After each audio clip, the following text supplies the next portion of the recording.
दिल्ली सल्तनत के शाही महल में औरंगजेब के शासन के अंतिम दिनों में एक अजीब सा सन्नाटा छाया हुआ था। उम्र बढ़ने के साथ औरंगजेब की चिंता बढ़ती जा रही थी। कुछ हफ्तों से वह रात में एक ही सपना देख रहे थे। एक रहस्यमयी महिला सफेद चोगा पहने उनके पास आकर कहती, तुम्हारे कर्म तुम्हें मेरी ओर खींच रहे हैं। महल में सभी चिंतित थे। औरंगजेब ने अपने वजीरों और मौलवियों को बुलाया। उन्होंने कहा, क्या यह कोई ईश्वरीय संकेत है या मेरी कल्पना? वजीरों ने इसे उनके बढ़ते तनाव का परिणाम बताया, लेकिन रानी दिलरास बानो बेगम, जो औरंगजेब की सबसे करीबी थीं, ने कहा, शायद यह तुम्हारे पिछले कर्मों का फल है। कुछ अनहोनी हो सकती है।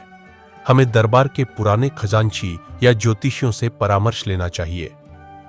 औरंगजेब ने उनकी बात मानकर पुराने दरबार के खजांची को बुलवाया। खजांची ने कहा, जहां पनाह, इस महिला का सपना देखना इस बात का संकेत है कि आपके शासन का अंत निकट है। आपकी करनी ही आपको आपके भाग्य तक ले जाएगी। औरंगजेब ने इसे अंधविश्वास मानते हुए खारिज कर दिया। अगली रात औरंगजेब अपनी रानी के साथ बैठे थे। महल के बाहर तेज आंधी चल रही थी। तभी एक हरकारा आया और बताया कि शाही किले के खजाने के कमरे से अजीब आवाजें आ रही हैं। औरंगजेब खुद वहां गए। खजाने के कमरे में वही महिला दिखाई दी जो उनके सपने में आती थी। उसने कहा, तुम्हारे लोभ और अधर्म ने तुम्हारे भाग्य को तय कर दिया है। तैयार हो जाओ। औरंगजेब की चीख सुनकर रानी और दरबार के लोग कमरे में आए, लेकिन वहां न महिला थी न कोई आवाज।